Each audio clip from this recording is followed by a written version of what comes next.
আমাদের সিরিজের দ্বিতীয় পর্বে আপনাকে স্বাগতম। প্রথম পর্বে আমরা হেনরি কিসিঞ্জারের শৈশব এবং তার অভিবাসী জীবনের গল্প শুনেছি। আজ আমরা জানব কিভাবে তিনি একজন কূটনৈতিক হিসাবে আন্তর্জাতিক অঙ্গনে নিজের অবস্থান তৈরি করেছিলেন।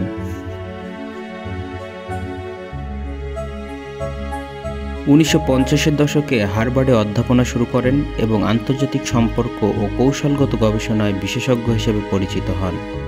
তার গবেষণা nuclear weapon and foreign policy তাকে আন্তর্জাতিক সম্পর্কের ক্ষেত্রে একজন বিশেষজ্ঞ হিসেবে প্রতিষ্ঠিত করে।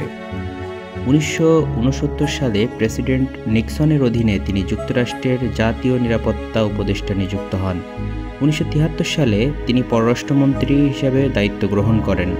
কিসিঞ্জারের কাজ ছিল যুক্তরাষ্ট্রের পররাষ্ট্রনীতিকে আরও শক্তিশালী করা।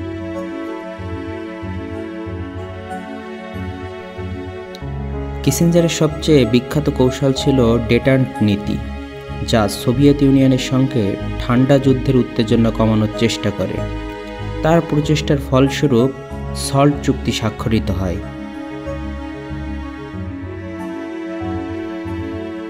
কিসিঞ্জারের অন্যতম গুরুত্বপূর্ণ কাজ ছিল চীনের সঙ্গে যুক্তরাষ্ট্রের সম্পর্ক পুনর্স্থাপন।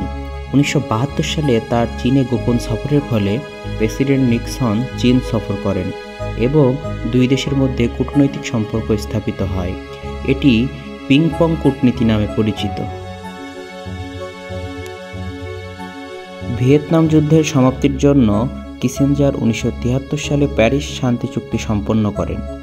এই চুক্তির জন্য তিনি নোবেল শান্তি পুরস্কার লাভ করেন, যদিও এটি ছিল বিতর্কিত।